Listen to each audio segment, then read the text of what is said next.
Okay, good evening everybody. It's 7:07. I'm going to start it. I'm Councillor Gary Collins, and to my left are Councillor Ralph and Councillor Cynic. Thank you. Just before we start, I'd just like to say how glad I am we are streaming this live now.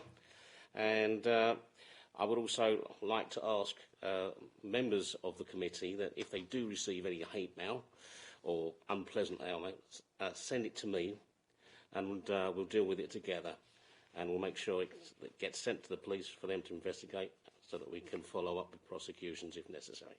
Thank you. I have one apology for absence, item 1 on the agenda. That's from Councillor Abbas, correct? Do we have anything from Councillor Chukwu, please, Lucy? No, nothing from Councillor Chukwu, just apologies from Councillor Abbas so far. Are we happy with the minutes from the last meeting? Agreed. Of urgent business. I haven't been informed of any urgent items. No? Okay, thank you.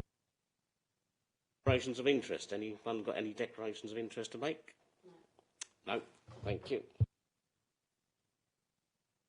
So we'll go straight on to the Essex Police Operation Bluebird verbal update. Who would be giving that, please? Thank you. Good evening all. My name is Chris Rose. I'm Detective Inspector for Essex Police, and I run the Modern Slavery and the Organised Immigration Crime teams within the Serious Crime Directorate. I've got a few slides which Lucy's going to try and share on the screen for me as I go through. I understand that you've previously had a briefing from my colleague Sergeant Harris in relation to Operation Bluebird. So the mechanics of that operation I'm just going to glide over and then tell you a bit more about my teams and how we dovetail with the Bluebird effort. Don't give anyone any secrets, please. I'll try not to. If we just skip ahead, please.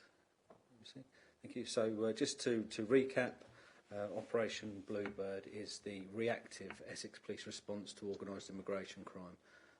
And that's whether it be lorry drops on the side of the road or individuals that are found by police in any circumstance, or people that present themselves at the police station.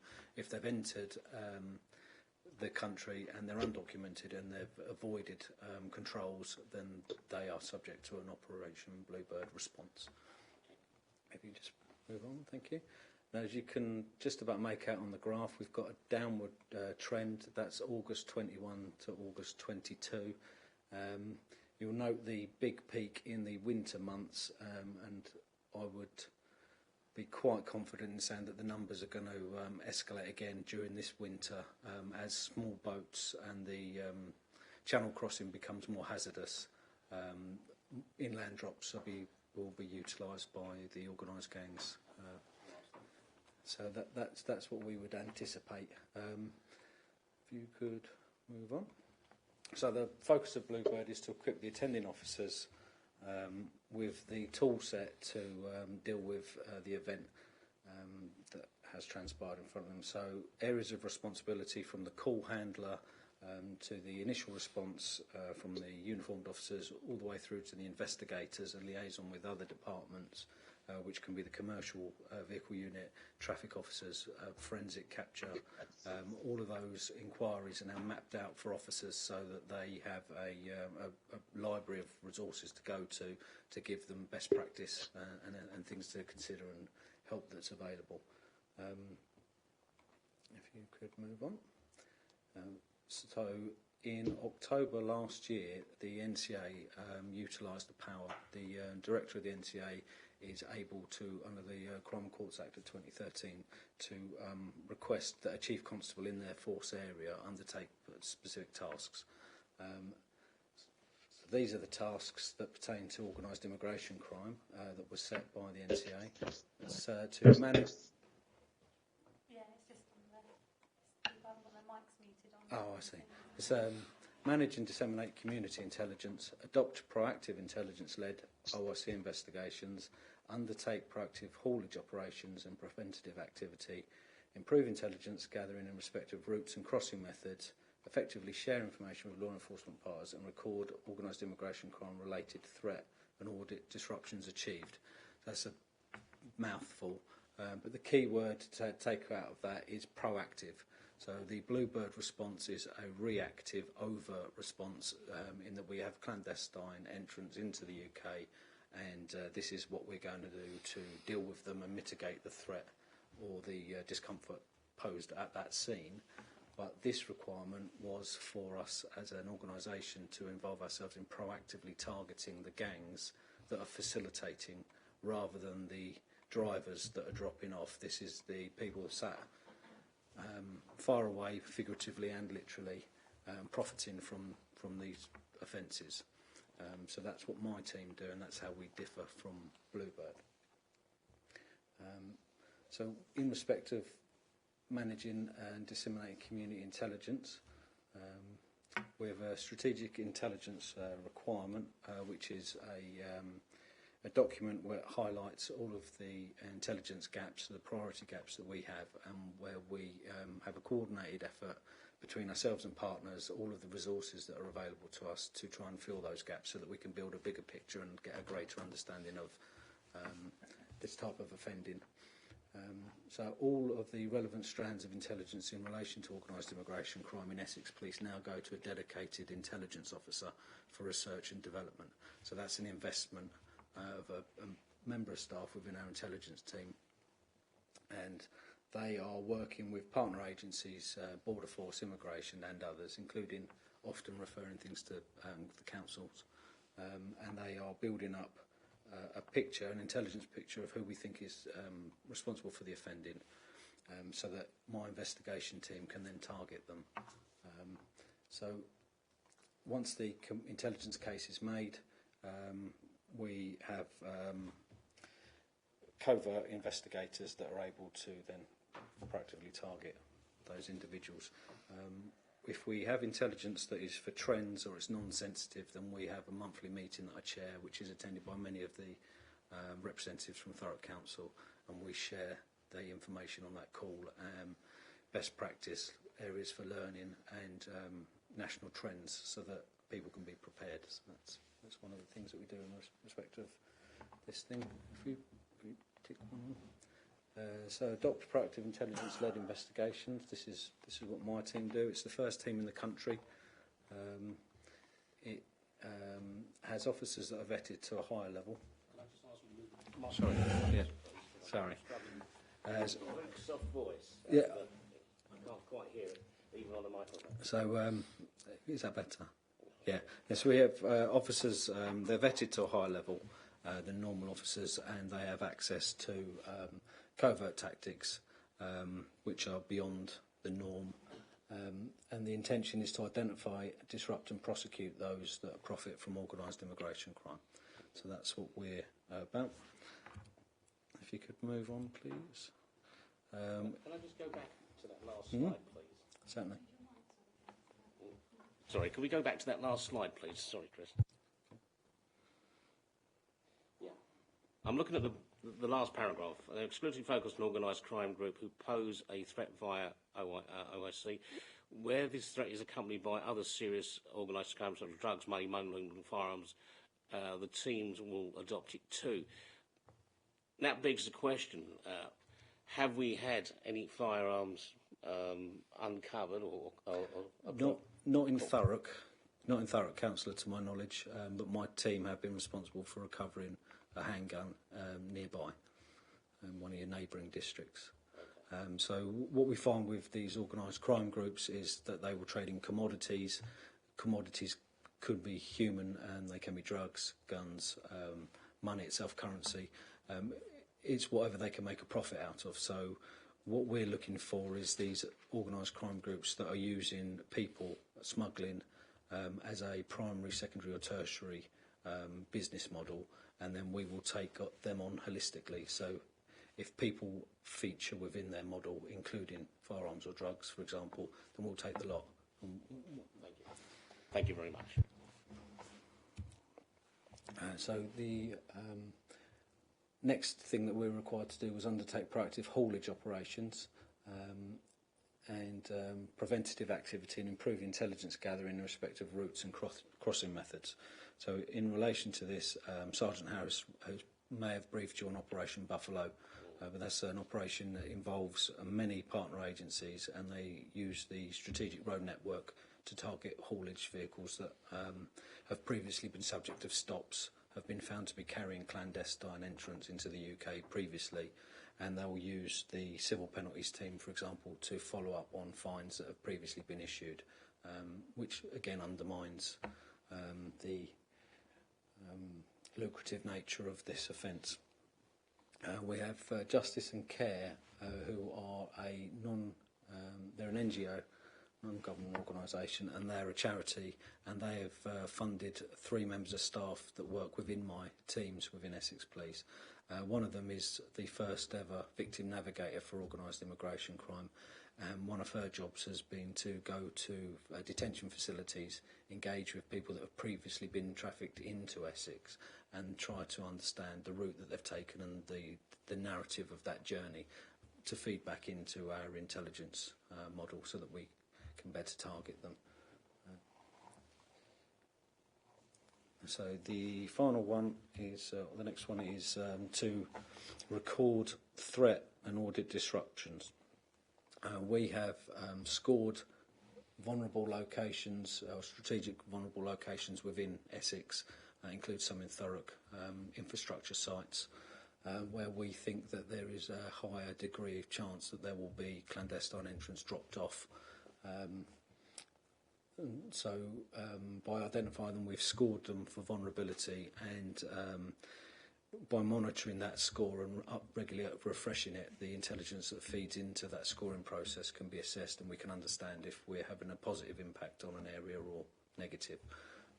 It can include discussing with the owners or operators of various areas how we can target harden their area by increasing CCTV coverage or fences or security staff, that sort of thing. So that's all things that we're undertaking. And then the organised crime groups themselves, when we have the intelligence case, we score those as well. And then if we arrest members of that group or we disrupt them by seizing cars or them receiving a sentence for a different type of offence, then we can score disruptions and we can understand whether we are affecting their ability to carry out that criminality. And everything that we're doing is because of the legacy of Melrose, which I know would have touched many of you in here and those locally. So that's what my team do above and beyond the Bluebird response within Essex.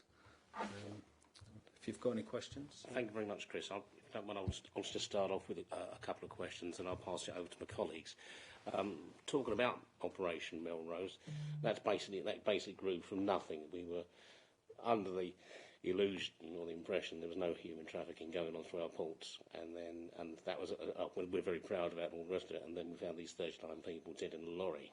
So it's kudos to Essex Police and all the people who worked on Melrose, who went from a standing start to put in, I would think, a very specialist and successful team and system on closing these people traffickers down. But it's quite it seems to be a global operation, doesn't it? An awful lot of the people coming through to Essex and Thurrock, they're coming from far afield. Is it Albania, or is it even further? We're talking about it was further. Vietnam.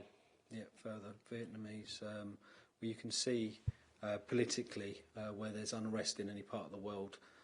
Several months later, we will start to see the more affluent people from those areas, Afghanistan, for example.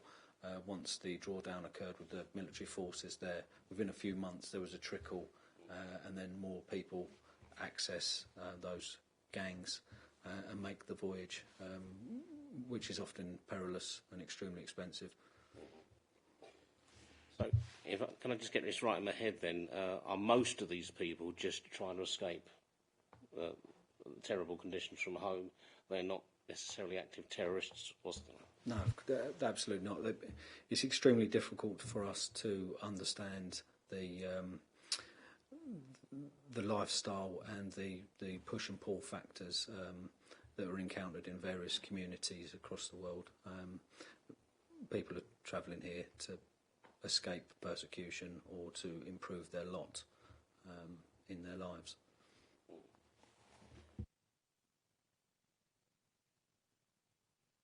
So because of the winter, we're expecting another upsurge. We don't feel like we can stop that or contain it or deflect it.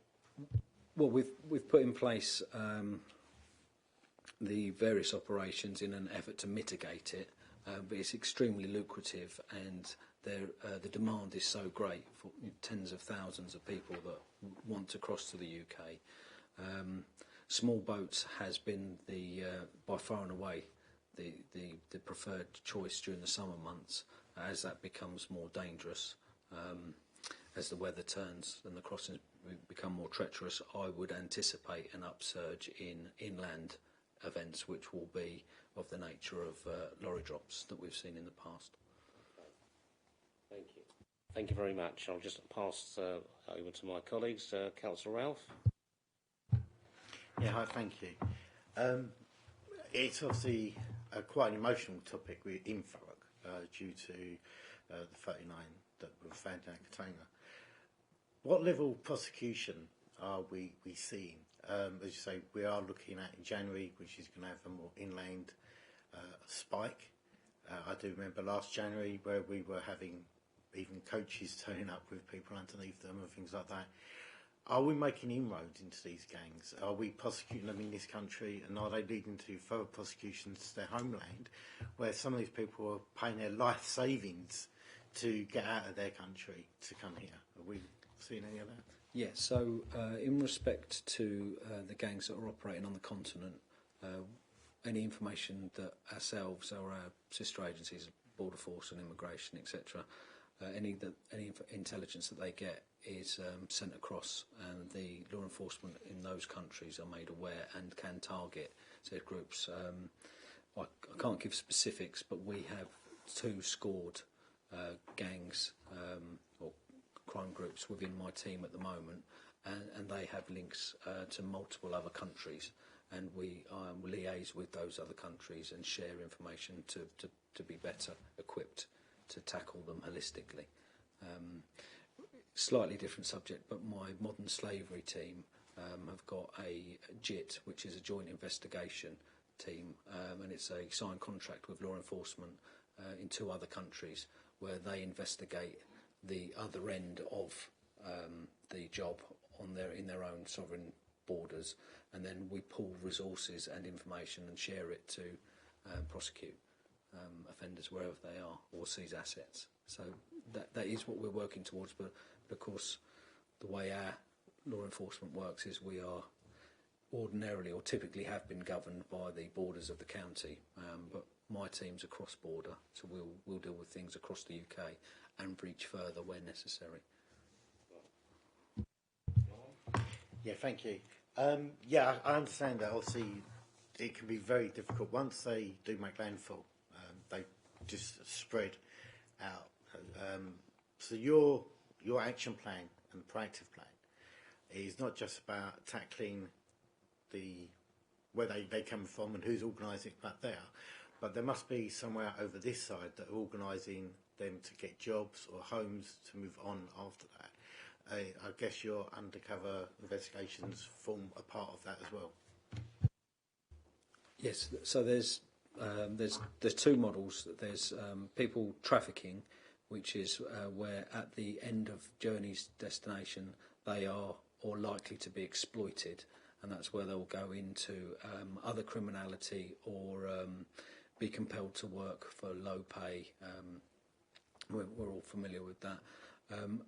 So that's trafficking, and then smuggling is a one-off transaction where you pay the gang, usually on the continent, to bring you or facilitate your entry into the UK by whatever means is in vogue at the time, and that's a one-off transaction where large sums of money are paid. So my 2 teams deal with the 2 versions. The modern slavery team deal with those that are compelled to work or leveraged to work or forced into criminality or sex work, and then my organised immigration crime team are tackling the transactional crossings, which are one-off events. Can I just follow up with a couple more? We're talking about people coming, and are we also talking about body parts? There's human organ smuggling going on. Is that included in this? So organs smuggling is part of modern slavery. To my knowledge, we haven't had an incident in Essex that relates to organ smuggling, but it certainly is a phenomenon globally.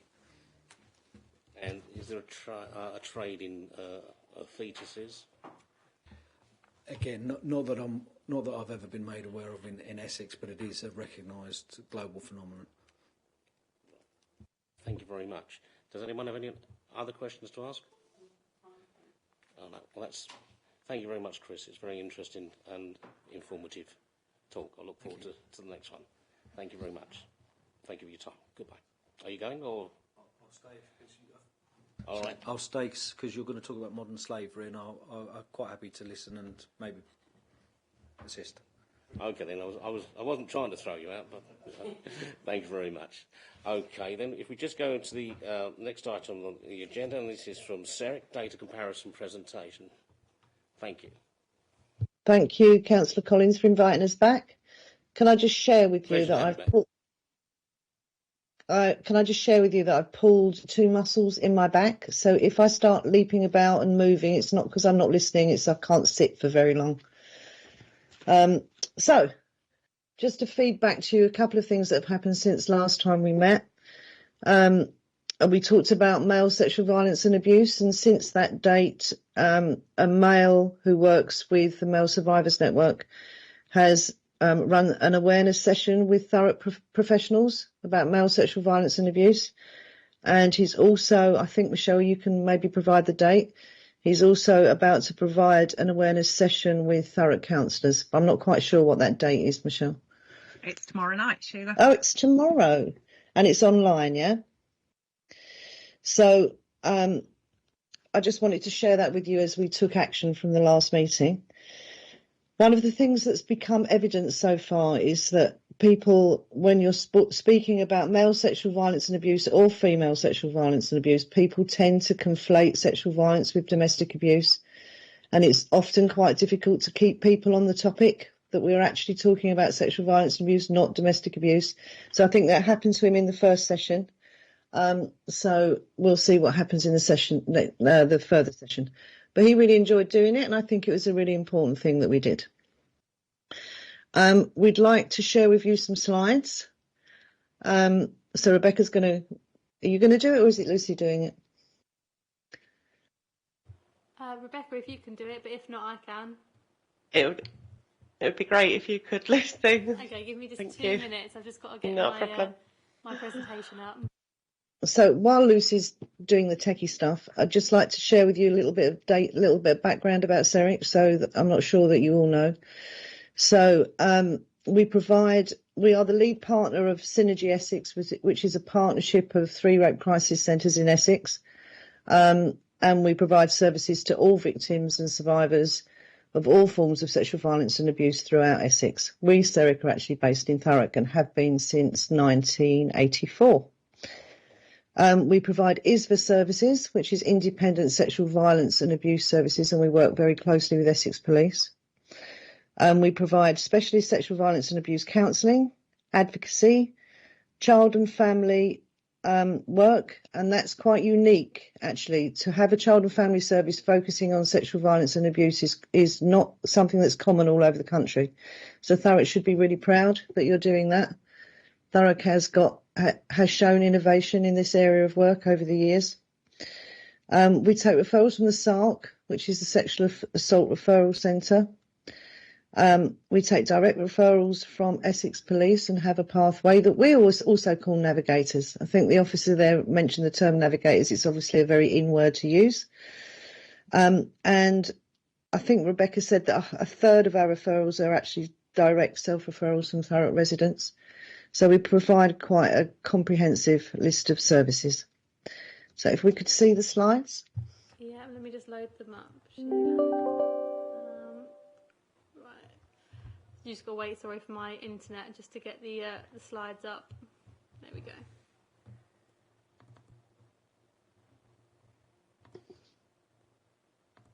Okay, let me just share my screen. Now, we don't want to blind you with numbers, but there are a lot of numbers in these slides. So I think from slide 1, you can see we're talking to you about up to 2021 and 2022. This slide, if you can go back one. Sorry, Sheila.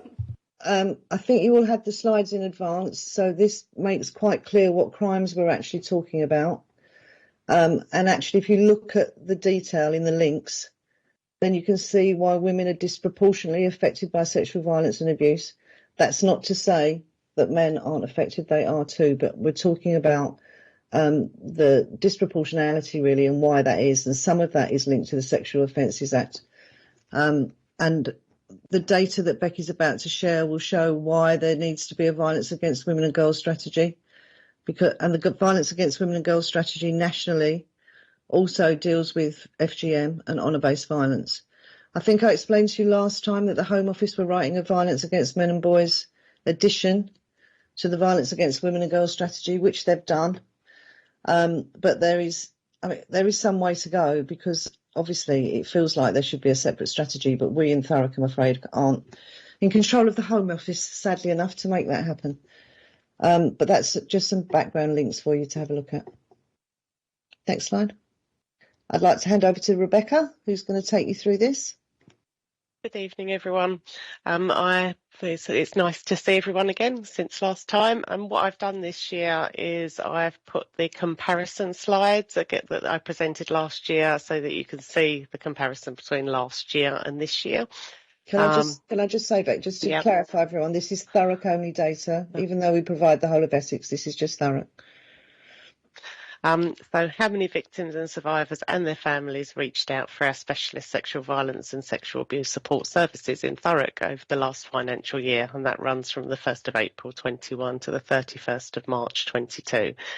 You can see that the data is pretty similar, but we do have an increase in new service users. And you can see the pink lines denote female service users, victims and survivors wanting to access our service. The green in the bar charts denotes males, and the grey denotes any other identification.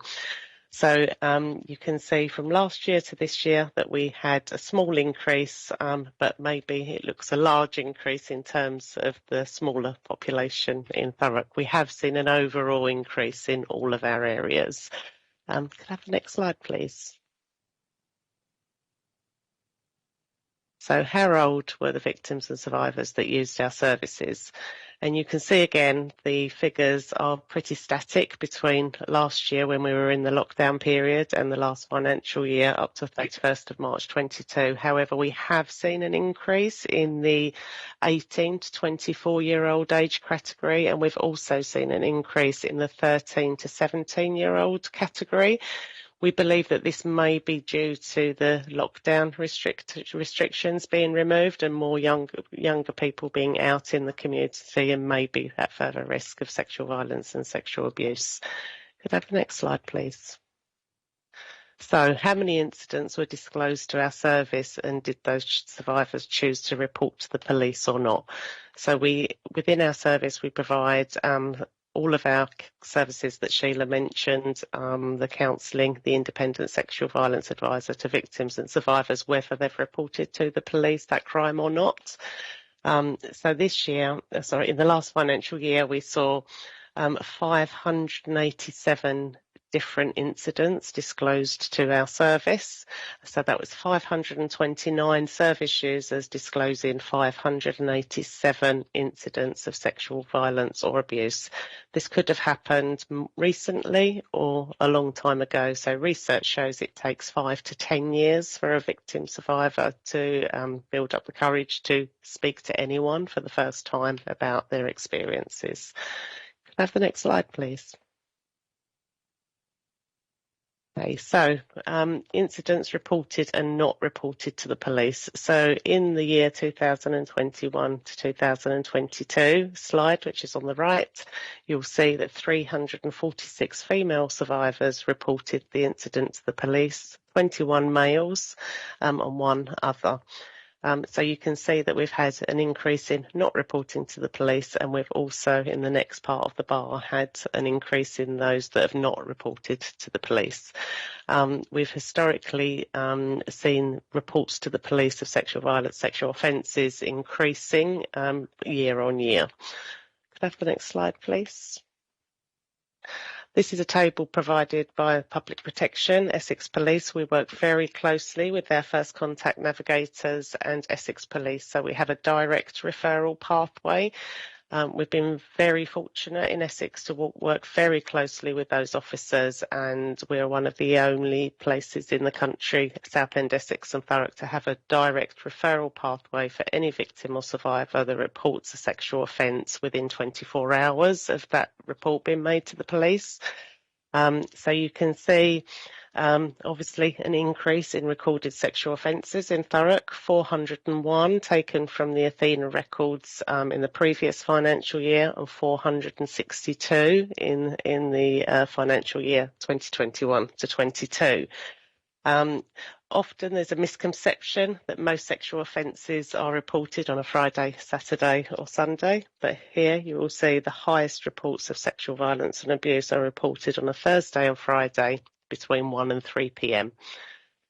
We don't know why that is. It could be linked to children possibly being at school and having a private space to make that telephone call, that first report to the police. Have the next slide, please. So, who are the perpetrators of rape and sexual abuse against victims and survivors in Thurrock? So the next few slides, I've broken down the types and categories of perpetrators of these heinous crimes.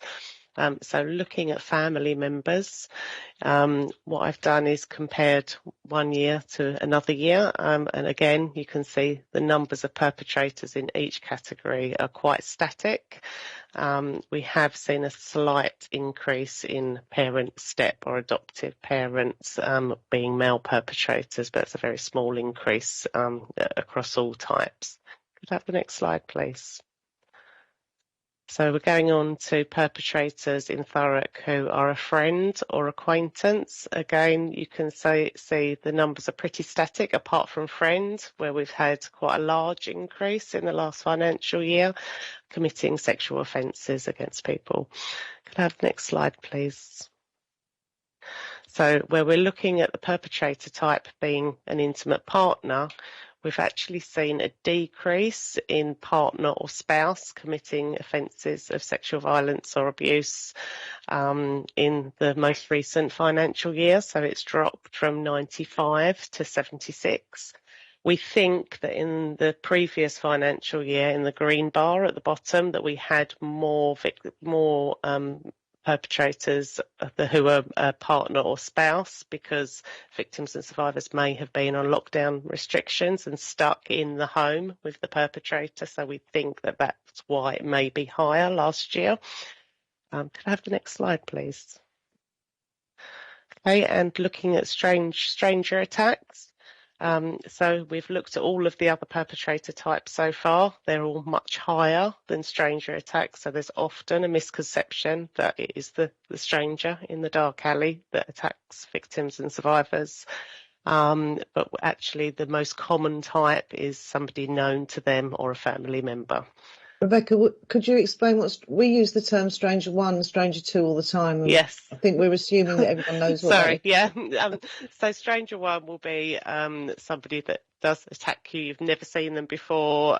So you might be at a bus stop or whatever, and they've attacked you without having any contact before. Stranger two is maybe that you've had a drink in the bar with the person, you've spoken for a few hours, but you don't know anything about their life or them at all, and they've attacked you after that first contact meeting, but you don't know them. Sorry. Could I have the next slide, please? And this one is around people in a position of trust. So again, we said victims and survivors will often know the perpetrator of that sexual crime.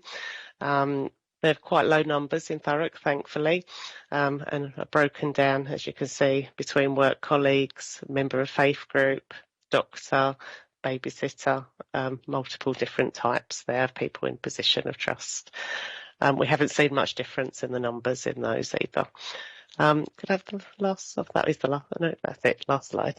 If anyone's got any questions, if there's anything that I can't answer now, do feel free to email Michelle, and I can do some more analysis of the data and come back to you afterwards. But hopefully, I can answer anything. Okay, thank you very much. We're going to ask you some questions. I'll just start off first. Thank you for the figures. We did ask as well if, at your next report, if you could give us some numbers on possible trafficking or grooming gangs commuting in from London to Thurrock. Have you got any figures on that, please?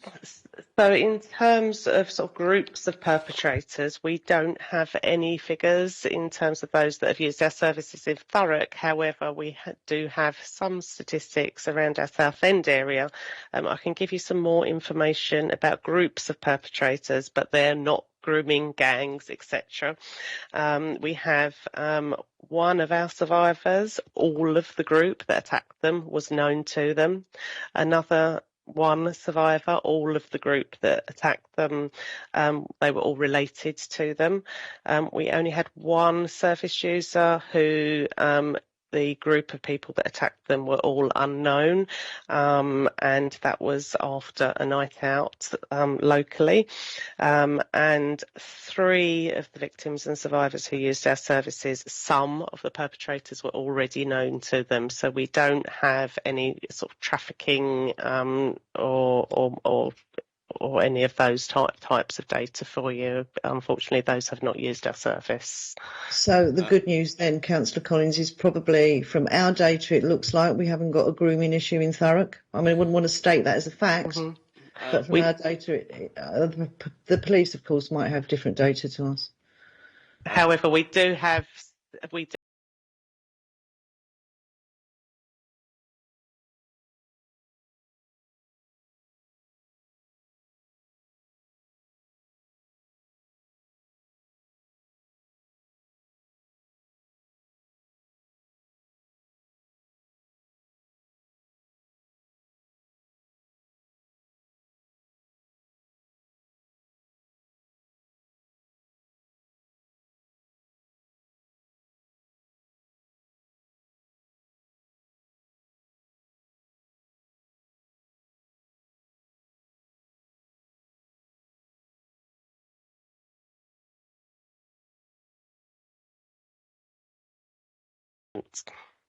Yeah, I'm not trying to be clever about the definition of grooming, but I mean, if these people, the assailants, were known to the victim and they've known them for some time, then they would have groomed them.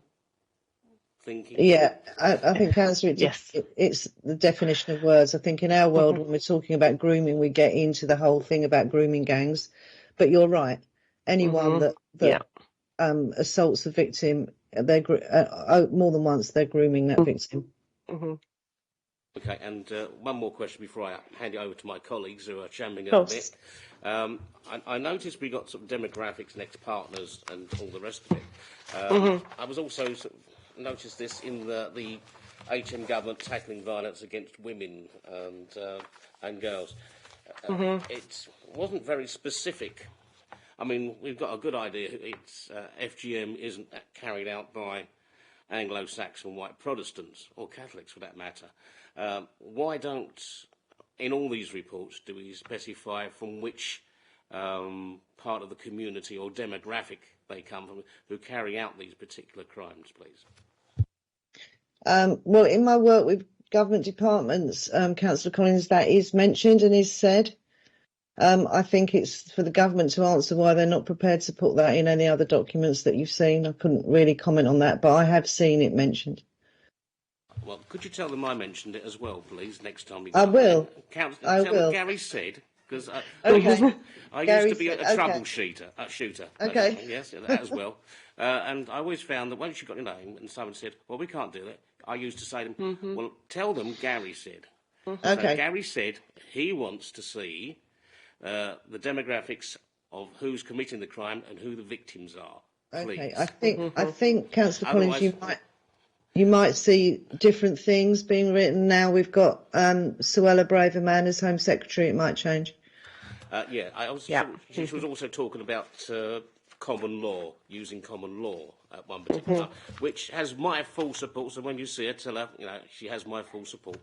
But Gary said, I do have some data that I can pull and analyse separately that I can supply to you on demographics of victims and survivors using the service. Yeah. But there is one other thing about saying victims of sex crimes are predominantly women. I've got here, and I'm sorry to spring this on you because I only just got it the other day, the National Police Chiefs Council report on Operation Hydrant, updated on the 30th of June 2022. This started off investigating sexual abuse of males. A lot of it was historical. And they've what they report now. They've carried out an awful lot of investigations. In fact, they've done a damn good job, and are still doing a damn good job. But on this third paragraph down on the second page, it says the total number of victims on the Operation Hydrant database is 12,701, comprising of 8,403 males and 4,296 females. So the males in this type of abuse case outnumber females 2 to 1. Incidentally, it does list not only the types of institutions where perpetrators assaulted these children, but it also gives us an idea of the type of demographic. That's on the first page. It says 56 from TV, film or radio, so we've probably seen them and know them. 39 of the world of sport, ditto. 37 are listed as politicians, including both national and local. 29 are from the music industry. So it's not like they can't do it. And I'm bloody well done to the National Police Chiefs Council for what they're doing on Hydrant. I think we should push a bit harder, and I'm quite happy to lend my considerable weight to pushing as well on your behalf, so we can actually nail down the demographics of who the perpetrators are and who the victims are. Councillor Collins, can I come back on that?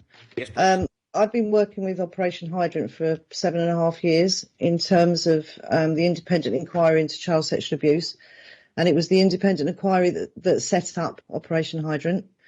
I've seen all that data, but you have to again look at it in context. ICSA was set up to look at historic child sexual abuse, and when it was set up, people came forward who'd been sexually assaulted 40, 50, of ages now in their 40s, 50s, 60s, even 80s, 70s and 80s. So a lot of the offences are a long time ago. Because ICSA was only looking at institutions, if you think back, and I can remember back to the 60s, I'm not sure about anyone else in the room, but ICSA was particularly looking at ball stalls, which girls didn't go to, boys' clubs in the 50s and 60s that girls didn't go to. The ICSA data is, and the Hydrant data is very specific to what ICSA were actually looking at. And there is a gender disparity there. So girls and women tended to be assaulted by strangers, family members, and it never was recorded anywhere. That information wouldn't be in the ICSA data or the Hydrant data.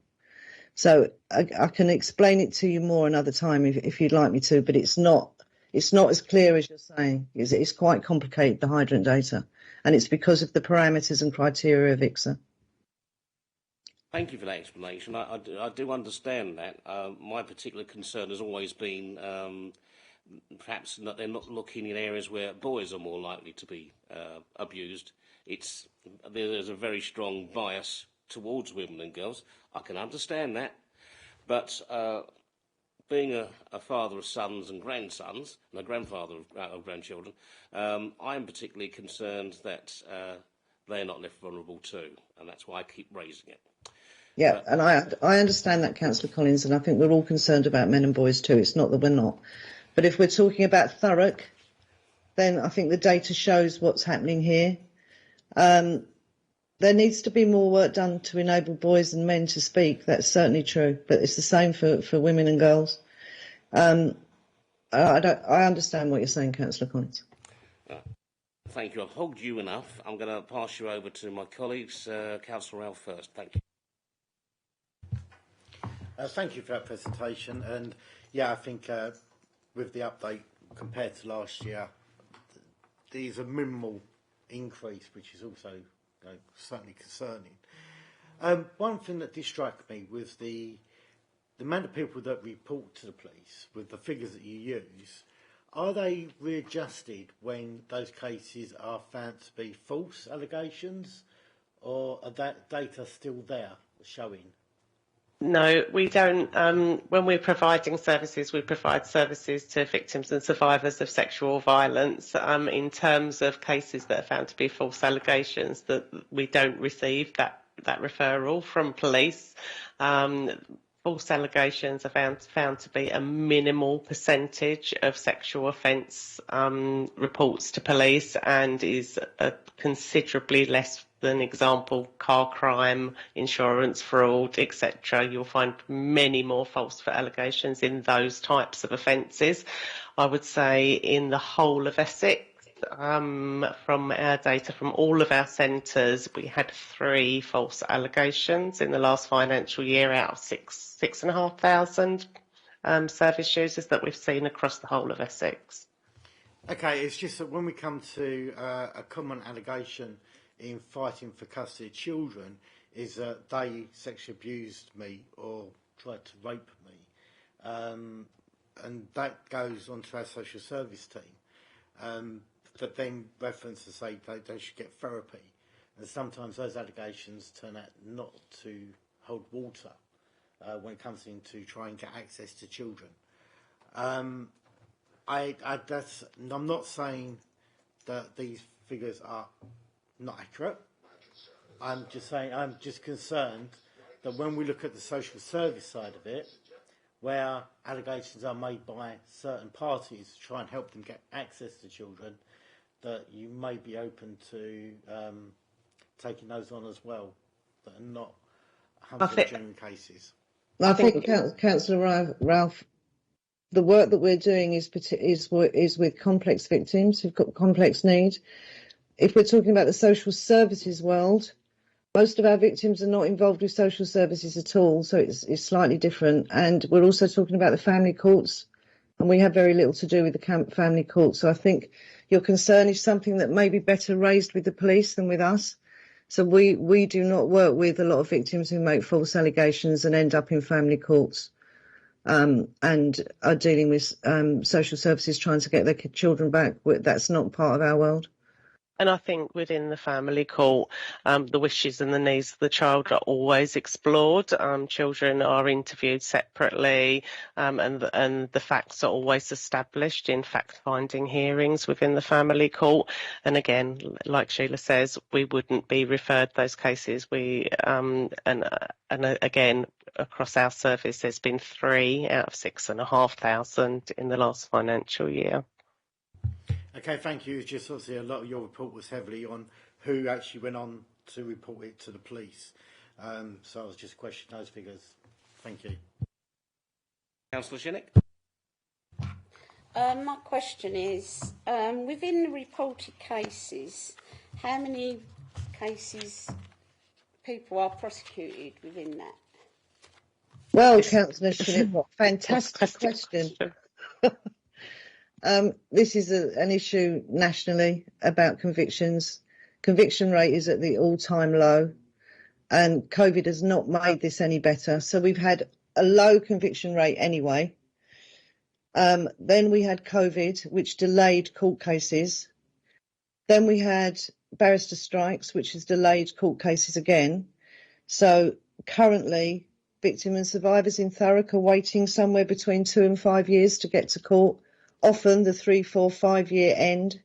So if you can imagine reporting a crime, it goes through the CPS and it's going to go to court, and you're waiting up to 5 years, and you might be 18 years of age or 17 years of age or 15 years of age. It's a bit of a long wait. Some victims will choose to pull out of the criminal justice system because that is far too long to wait. No one really knows how to deal with this problem. It's a real big problem. So we've got conviction rate, which is something at the moment, I think, at like 1.5% of all reported crime. So it's difficult for us. We can go back over the years and look at how we get the data on the convictions linked to our data. But if we're waiting 5 years from when someone comes to us and they've reported, we can only give you that number maybe 4 or 5 years on, because it hasn't been to court. So it's a difficult figure to give you. I hope that makes sense, that answer. And also victims in Thurrock, if there is a conviction, I mean, we can give you the ones we know, but as I said, there's open cases that aren't completed. But of the ones we know, victims are waiting somewhere between 2 and 9 months for a sentence. So if the perpetrator has been found guilty, then they go back to court to be sentenced, and they're waiting 2 to 9 months for the sentencing to happen, and that perpetrator is wandering about around Thurrock while that's happening. So the criminal justice system is really having a difficult time with all of this. There's currently a backlog of around 10,000 cases in Essex courts, and our independent sexual violence advisors are currently getting court dates for charges that have been made by the CPS for 2025. So, Councillor Jeanette, we can give you what we've got, but it's going to be a few years back for the reason that I gave. Thank you. But whatever, it will be low. It's always low. It has been for a very long time. It's been between 1% and 3% since around 2017. Councillor Shinnick, do you want to ask any more questions? No, that's fine, as long as we can have some figures at some future date. Thank you. Yeah, we would be grateful. Councillor Ralph, please. Thank you. Yeah, I'm just confused because I did ask about police figures and you told me there's a better question to ask the police, and then you just stated all the figures. So I am rather confused there. Again, sorry, Councillor Ralph, I didn't quite hear you. I said I was quite confused because I asked you about police figures and you told me it was a better question to ask the police, and then you stated the figures about convictions. Obviously, when people are not convicted, Councillor Ralph, these are different things. When people are not convicted, obviously, I'm asking if those stats on there are changed, because again, with Councillor Shinnick's question, she's asking about prosecutions. Will we get the data of the failed prosecutions and the incorrect prosecutions, where people were charges were dropped against? So there's a difference between an evidential threshold being met for charge. So when somebody isn't charged, it doesn't mean it didn't happen. It means that the evidential threshold cannot be met at that stage. So there's a real big difference between a false allegation and an evidential threshold not being met.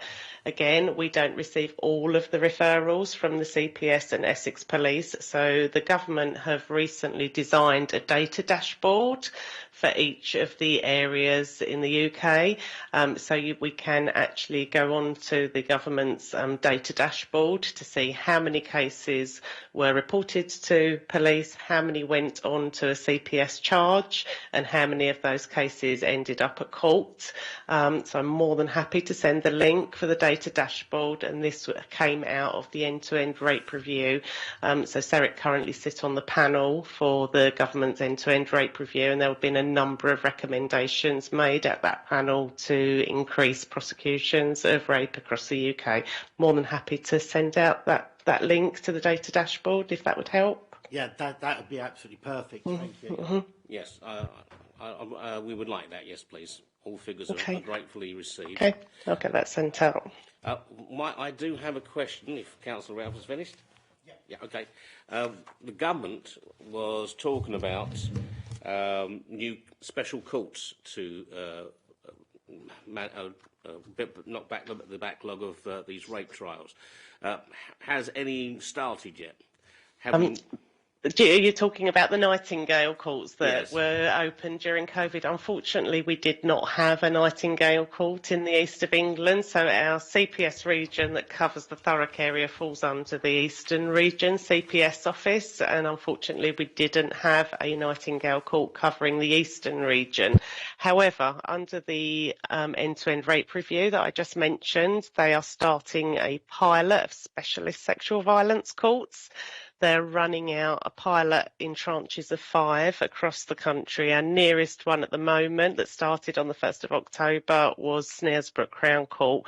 We are hoping in Essex at Basildon and Chelmsford Crown Courts to be in around the 4th to 5th tranche of the pilot, so that may improve getting this backlog cleared. And if we do manage to get the backlog cleared, Councillor, we'll obviously let you know that the waiting list is now not 5 years. It should be less. And justice delayed is justice denied, and it is really terrible that we have to wait this long. Thank you. Does anyone have any more questions? Or shall we let these good people go?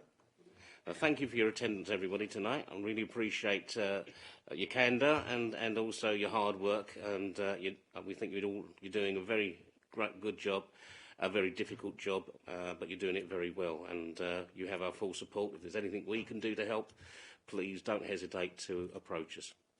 Thank you, Councillor. Thank you. Thank you very much. I shall now hobble off. And get well soon. Thank you. Thank you. Bye-bye. Goodbye. Thank you. Okay, Lucy, who is next, please? I think it's Michelle next for the MDS. Or is it Bosa? Yeah, I mean, I can start off, then Michelle can come in, if that's okay. Michelle? Yeah. Okay. Good evening, everyone. Thank you for giving us the opportunity to come back.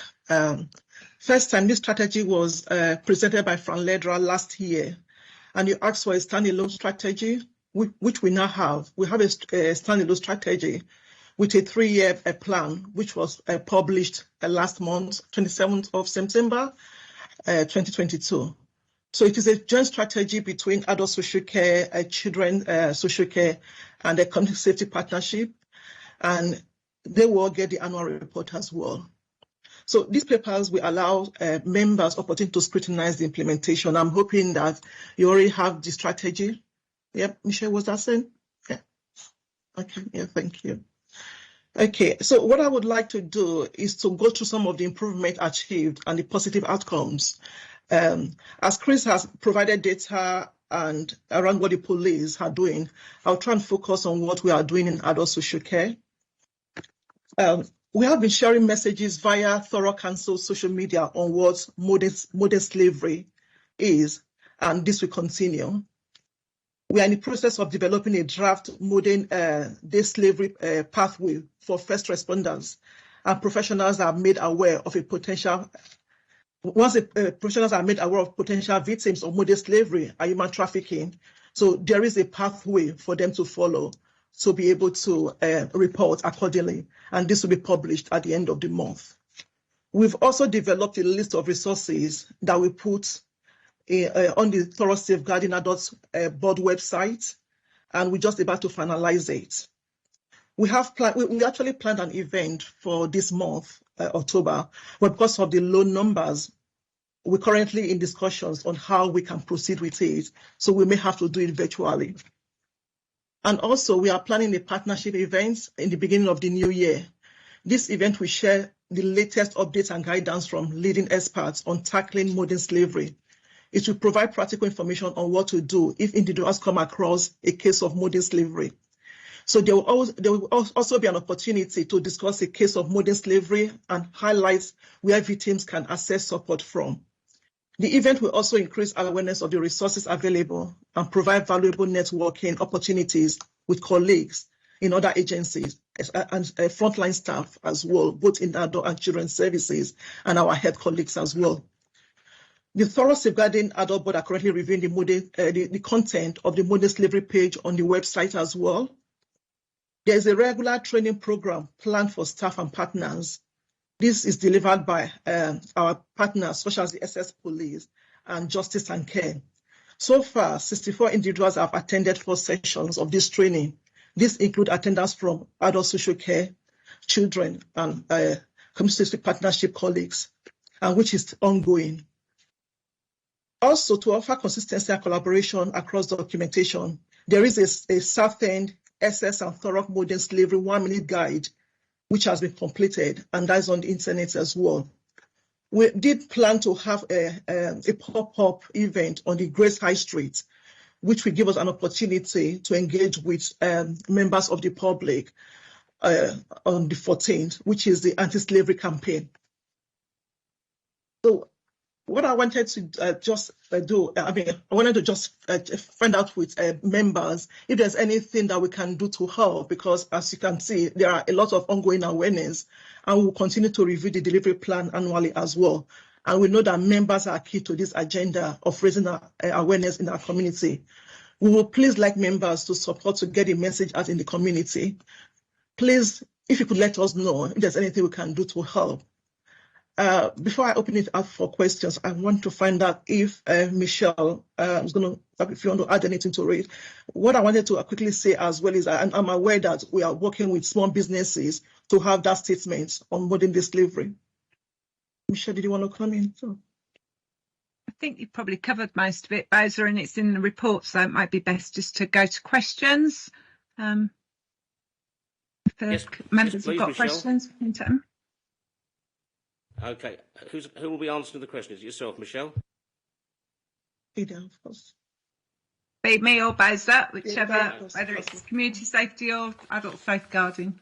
It's obviously, you know, it's very much a joint strategy we've pulled together, and I hope this was obviously, it came out of the first presentation to the Hidden and Extreme Harms Committee, and it was a request from this committee that we looked at a standalone strategy, which we've now done, because before, you'll recall, it was within the Violence Against Women and Girls strategy, and you were concerned it was getting lost, and you're absolutely correct. So hopefully you can see how we've tried to progress this since we last presented it to you.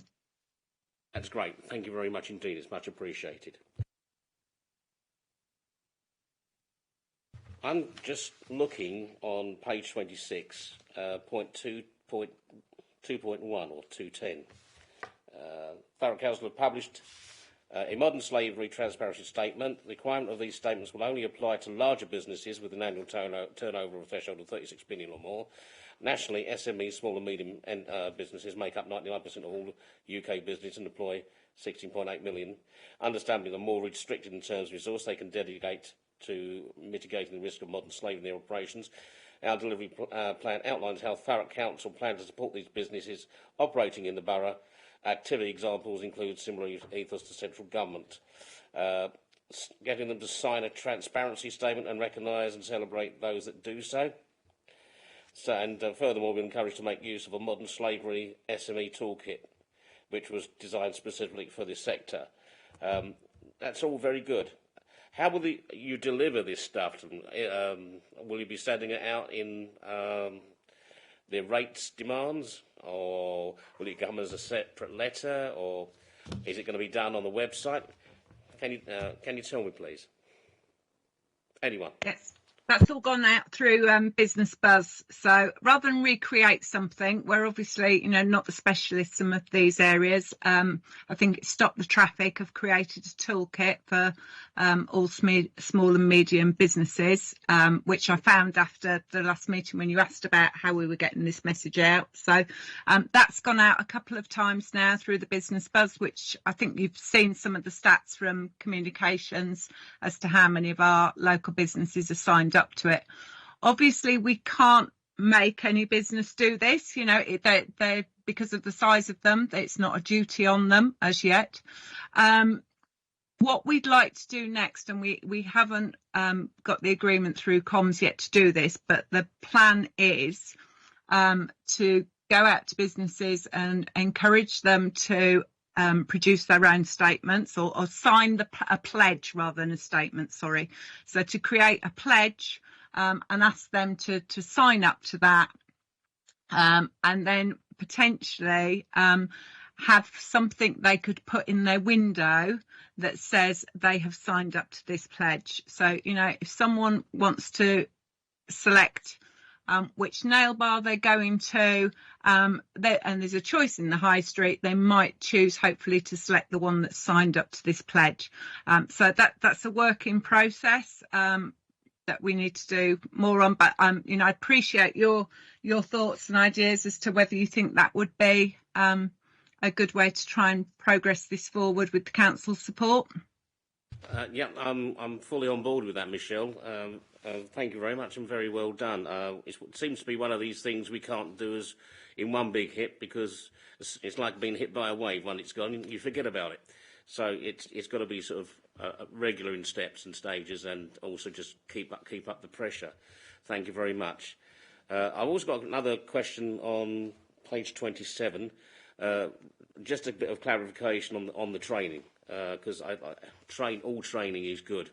A regular training programme, this is 3.11. A regular training programme has been scheduled providing an overview of types and signs of exploitation, what the barriers to reporting may be for victims, and action required by professionals to deliver an effective response. This is delivered by partners such as Essex Police and Justice and Care. Thank you very much to everybody participating in that. I think this is excellent.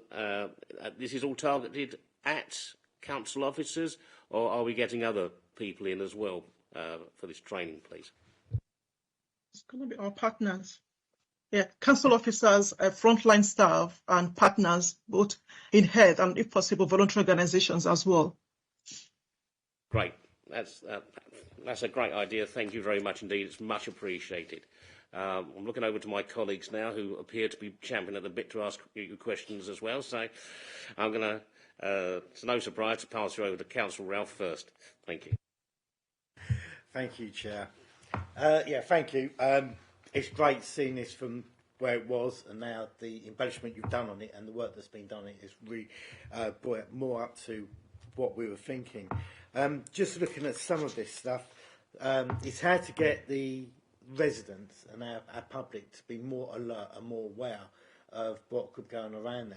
So I was a little bit concerned with the "it could be your daughter" picture, and the slavery is closer than you think, where we're just showing women, and that's just keeping in mind that when, unfortunately, we found the 39 in the container, 24 of them were males. I don't want our public to be just looking out for females in modern slavery, and to be more alert that we've got males in there. It's great to see that the car washes were checked and no issue was found. I know that we've got local farms in our area that do have a lot of workers come on now. I'm aware that some of those were visited sometime over the summer period. So I just think trying to find ways of getting that visibility out to our residents, what to look out for, what is suspect, you know, that sort of key ingredient we need to work on, I think.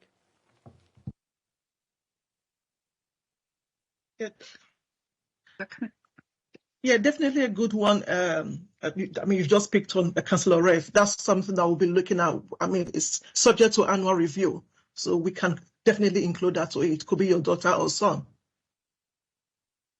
Just to say, the version of the strategy that's gone out to the public doesn't have any photographs or anything in it on the website. So where we've obviously shared with you our PowerPoint presentation, actually on the website there's no pictures or anything. So there's no, I guess, skewing visibly there of how that's approached. But I think this is part of this committee, isn't it, to work with members to take ideas as to how we can get some of these messages out to residents.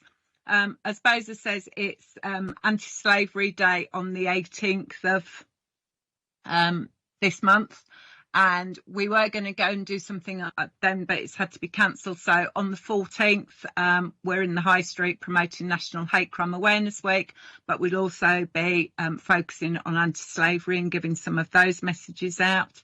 Our police colleagues have been visiting the soup kitchens. Obviously, that's a place where we know vulnerable people can be exploited from. So they've been picking up things like that to try and raise awareness. But take any suggestions you've got as to how we can get this message out more robustly. Yeah. It's a bit of a drip field as well. It's more of a suggestion. Obviously, where I guess Stamford, Cornwall and Fobbing is more of a rural area, coming to our local forum meetings and doing a small presentation on that, because we've got a lot of members there that live rather near the farm fields where people do stay in caravan sites to work on the farms, that sort of stuff. Just, I guess, working with our local forums may be an option that you could try and do a presentation with. Michelle? Yep, thank you. I like that idea. We could pull something together, and it wouldn't necessarily be us going to everyone, but there's normally police officers at forum meetings. So if we created something they could present, that would be good. And I think the other offer from the police officer that delivers the training, he would be more than happy to put a session on for members as well if you feel you'd benefit from it. That's something we could be happy to organise for you. I think personally I would be. It would be good to see how it works, and once again, it's another pair of eyes looking at it and saying, I liked all that, but perhaps we should have changed this or that. We're only just looking for ways of improving and making everything here effective. It is, after all, we're trying to save lives. So, yeah, I think that's a fantastic idea, Michelle. Thank you very much indeed. Councillor Shinnick? Yeah, so you mentioned having pop-up stands in Grays. I think it'd be a good idea to reach out in other parts of the borough, i.e. Yockington, Stamford, Aveley, Corringham and Tilbury. Only these areas seem to get left out quite a lot, and going forward it might be worth tapping into them areas. Yeah, definitely a good idea. That's something I can look at going forward, not just in Grace High Street, like you mentioned, in Ockenden and other areas. We can do that as well. Yeah, we'll work with our police partners and the community partnership to do that, to put something together, and we'll go through the local areas in Thurrock. Yeah, just picking up that point, Councillor, you'll know that we've got a much enhanced community representation now through adult social care. So we've got our community-led support teams, we've got local area coordinators, we've got community builders through CVS. I think the Grays idea was because there was a pop-up event there, but we use those pop-ups every time we hold a community-led support. What they call both, I can't think of the name of them. What's the community? Talking shops. Yeah, the talking shops, and they're throughout the borough in every area. So absolutely, that's part of what we intend to do.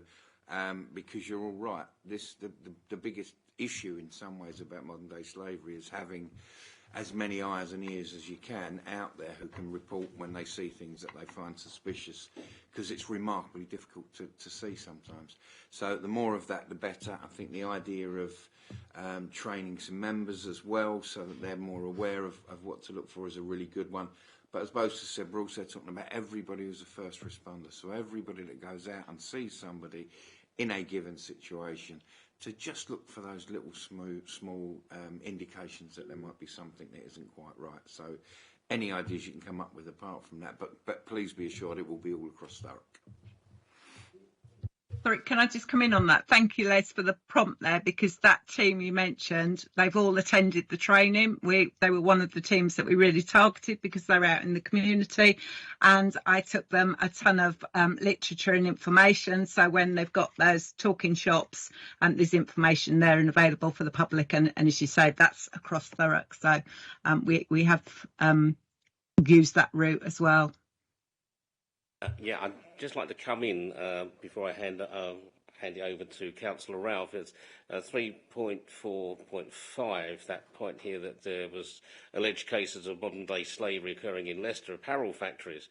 I do remember that one of these factories was next to a police station, and the police officers watched them walking in and out every day for months and never put two and two together. And that's just basically nobody told them what they should be looking for. So training is very, very important, and I fully support that. Thank you. Councillor Ralph. Yeah, not to waste the opportunity, but while we've got an expert in the room, I just want to ask, what's your title? Sorry, it was Detective Inspector. Obviously, you know your background on this. You work on these cases of detecting the stuff that goes on. You obviously can have an input in the training side of it, of what you find and what were the giveaway clues in the community where this comes on. Is there anything that you feel that we're missing in helping to get this identified? Well, it's been fascinating listening to Michelle and Bosa because I suspect they're referring to Bob. Yes, they're nodding. Yeah, Bob's one of my colleagues. He's the prevent officer, and he comes under my team within the Serious Crime Directorate. And his sole purpose is to reach out to various partner agencies and people in the community and upskill them and train them in indicators that obviously in our silo we're fully aware of, but unless we share that information, then we're denying ourselves all of these potential witnesses and people that can draw our attention to it and really focus us. So, yeah, it's interesting to sit here and listen to how Michelle and Bosa are using what we've got and what Justice and Care have got, our partners, to try and educate the people in Thurrock, and more than happy to continue to help that and participate further. Fantastic. Thank you. That's fantastic. All help is gratefully received. Councillor Ralph, any more? No, thank you. No, that was great. Thank you, Bosa, and thank you, Michelle. I really appreciate that. Fantastic work, really, and it's nice to see we're actually moving on, and I feel like we're actually making a difference now. I don't feel like we're treading water, we're going forward now. That's a fantastic feeling. Thank you very much. Keep up the good work. Thank you. Good night.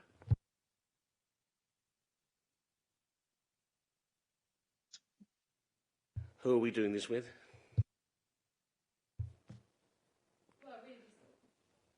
Sorry, I should use my microphone. So just to go through the work programme, really. So I know in December we've got the draft prevent strategy coming back. We've got Janet and Daniel doing the unaccompanied child asylum seekers. I know there was a request for an annual report on that, so that's when they'll be bringing their annual report. There was also discussion as well regarding Essex Police giving an Operation Raptor update, but I think, speaking to Michelle, we kind of want a view of the committee as to how we go forward with that. I don't know, Michelle, if you want to add anything on to that. Yeah. It's just obviously it's a wide remit, and the terms of reference for this group is quite wide as well. So I think it's just to be really clear with the colleagues in the police what information would be useful and helpful around OpRaptor, and you know, specifically, and we can get them to come and talk to you with, you know, what interests you for Thurrock around gangs and exploitation.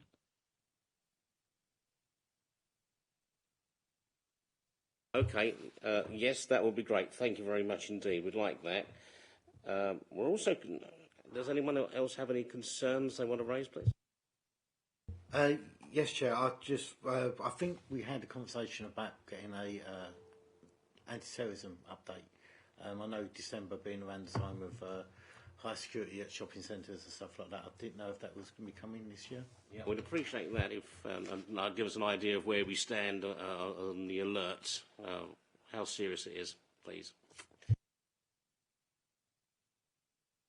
Also been something in the press about an uptick in persecution of Christians in this country. Has any work been done on that? Hate crimes against Christians? None? Anyone? Does anyone look into that? Or hate crimes against anyone or of any particular? Yeah, hate crimes obviously recorded by religion. That's one of the strands of hate crime, and yes, it is broken down and looked at and would be recorded, but last time I looked at it in detail, and I can send you the data on that quite easily outside of this meeting if you'd like a full breakdown of the religious groups that are targeted, but it's not something in Thurrock that's been raised as a concern. Okay, I think just because it's been raised on mainstream news, we should at least look at it. If you could just send me the stuff, and then we'll see if we need to take it any further, please, Michelle. Thank you.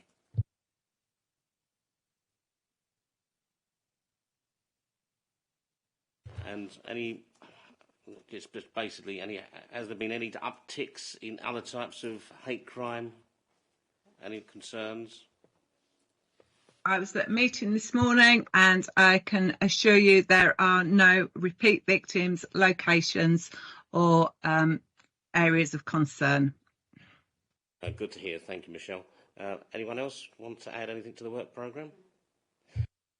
I think that we're fine as we are at the moment, Michelle. Thank you very much. Obviously, when things change all the time, so we'll update that as and when the world changes as we go forward. Thank you very much. Any other business? Okay, if there's nothing else to do, it's 8:20, so I'll close the meeting now. Thank you, everybody, for your participation, your contributions, and for attending. It's much appreciated. Thank you for all your hard work. Have a good evening. Safe journey home if you've got to travel. Bye.